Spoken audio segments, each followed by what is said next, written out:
Well, it's no secret liberal news outlets like MSNBC have been carrying water for the president by refusing to ask tough questions about last week's health care debacle. And when one GOP congressman called him out, it left one anchor, well, sort of speechless. That's how pathetic I think news reporting has become when we won't ask tough questions to the administration. Well, we've asked questions to both sides. That's not fair. Why do you want your own health care and you won't join us in Obamacare? That question I haven't seen anybody ask on MSNBC.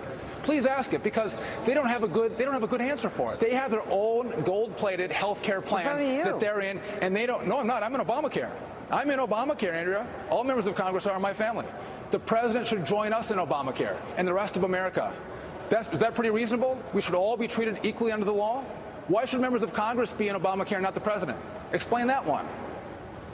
Isn't that fair? Cricket. Wisconsin Congressman Sean Duffy is my guest this morning. Thanks for being here. Well, it certainly takes a lumberjack to bring the wood. Good morning, Elizabeth. Good morning. So where's the fair debate when it comes to Obamacare, and why is the liberal media standing in the way? First of all, I don't think it's been fair. Mainstream media hasn't been willing to actually report the last offer that we've made to the administration before the government shut down. All we had asked the president to do is, one, fully fund the government. Number two, have the president, Jay Carney, and the whole administration go into Obamacare like members of Congress and the rest of America. But the last thing we asked for is to treat the American families the same way as big businesses in regard to taxes and penalties in Obamacare. And when you push back on the liberal media saying, isn't that reasonable?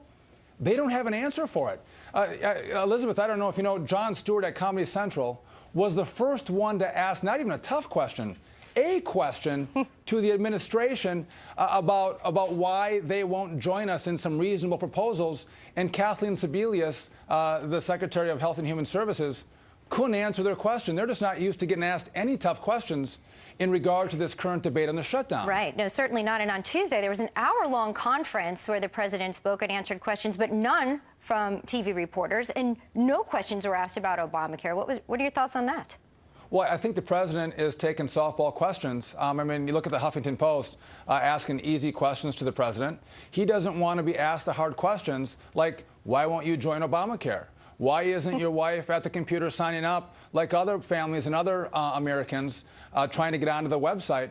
Because they don't have a good answer for that. So they want to skirt around the tough questions and the reasonable proposals from our side of the aisle and get easy questions that tee them up to sell their story. But I don't think that can last very long. You're starting to see the liberal media crack and tell some of these stories. Wolf Blitzer was actually out saying maybe the Republicans were right. Maybe there should have been a one-year delay after we've seen how poorly Obamacare has been rolled out. It might have been pretty wise on behalf of the administration to take a one-year delay and get all the kinks worked out. I mean, we've been told we're asking the wrong questions when someone asked the question. Yesterday, Jay Carney didn't want to answer the question when it came to the death penalty and payments to those that have fallen in the line of service. How do we get answers then, Congressman? Well, it's challenging. I think bringing out the question is important. But right there, that was a great example of the administration playing politics with a shutdown and causing some pain on the families of our fallen heroes. But that's not new for this administration. You've seen they've walled off, gated off the World War II museum. It's an open-air museum making sure our World War II vets, probably their last time coming to Washington, D.C., they can't access the memorial that was erected on their behalf and in their honor just to cause political pain. And this is petty. Look back, Elizabeth, remember when sequester came into effect? Remember the president shut down the White House so kids who had gone through bake sales, raising money to go see the People's House, these young kids in America couldn't see it because the president wanted to make a political point.